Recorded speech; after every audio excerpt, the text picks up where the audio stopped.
Okay. So I do more of the marketing in order for us to get the leads in for any of the properties that we get in. And for this property, the way that we found it, it was through direct mail. And what we do is we go on listsource.com, and there you can get a list of properties for out-of-state owners, for multifamily. There's many different types of leads you can get through that website. And from there, what I do is I go ahead and take the list and do a mail merge into Microsoft Word. And if you're not really familiar with how to do that, trust me, you can go on YouTube, and there's beautiful directions on how to do that.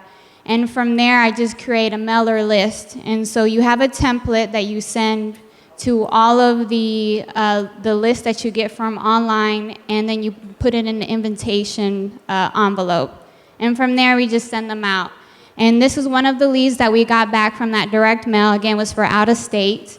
And we also use an answering service. And what that is sometimes we're not always available to get our phone calls. And the last thing that you want to do is miss a phone call, right? You always want to keep your leads hot.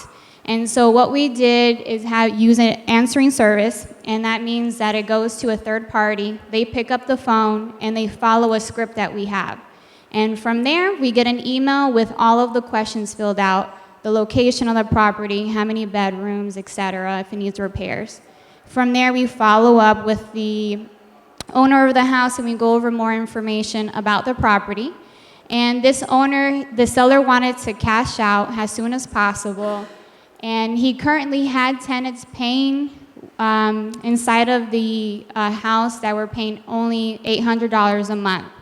And so I'm going to hand it over to Denny because he did more of the negotiation with the owner, and we're going to tell you about how we were able to actually increase the rents and get more of a profit from the rent when we took it over.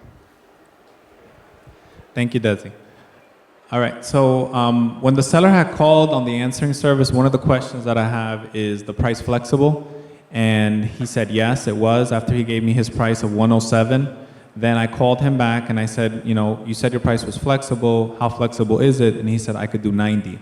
So I said, okay, that sounds good, which is a mistake. Actually, if someone says a number, you actually should still haggle a little bit, because typically they feel uncomfortable about the number if you just right away take it, because they feel that they're undercutting themselves. So even though you should still offer a little bit less and then come back and say, oh yeah, I'll take it for 90 if anything. But I agreed at 90, and then I had just taken a negotiations course with Augie, and we were emailing back and forth, and he said, oh, I want 95, and I want you to pay the closing costs, if not, So he wanted more, and I said, well, I'm working, I already went to go see the property, you had told me 90,000, that's the reason I went to go see it. Properties in the area are selling with laminate countertops, they're selling with tile, they're selling fresh paint, etc. So I don't want to rattle the cage.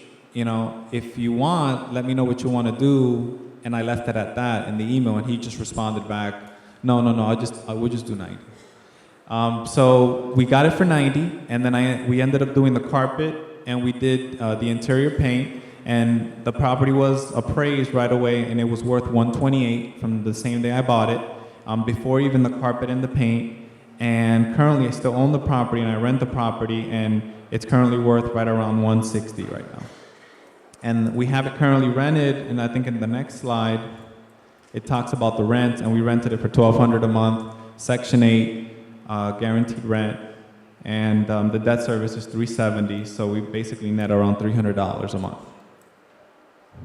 That's it. Looks like you have a couple business numbers that helped you out to make this deal happen. Yes. The last thing, you added that later. She added it later, so I forgot the slides. I told her to add this. Yeah, so we use Frank Fulco, Sue Fulco with Equity Title to do the closing. We use Brian to do the inspection. Alvan Duran with Quadruple A Soto did the carpet, and of course, Augie's negotiation class came in handy. So. Any questions from Denny and Desi? Question up front? So the question is, what phone service company do we use as an answering service to answer the phones? And we use PatLive. So who we use? PatLive.com. PatLive. Awesome. Any other questions? did it take you from the time the deal was initiated to the time it was closed? The question is how long did it take from finding the deal to closing? And the deal took about 60 days, 90 days, somewhere around there, because the seller, the tenants were still there, and I wanted the seller to get the tenants out. There were no lease; they were on a month-to-month. Before I moved forward, I had a conversation with the tenant. I wanted them to stay. I told them the rent was going to go up if they were to stay. They said they didn't want to do that, so they basically just moved. Awesome. Any other questions? Yeah, I financed it.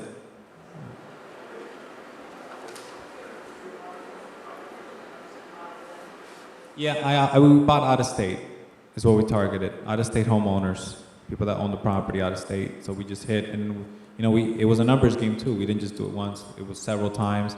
We didn't hit the same list; we hit different lists, and then this one came in. Awesome. Well, let's give Denny and Desi a round of applause.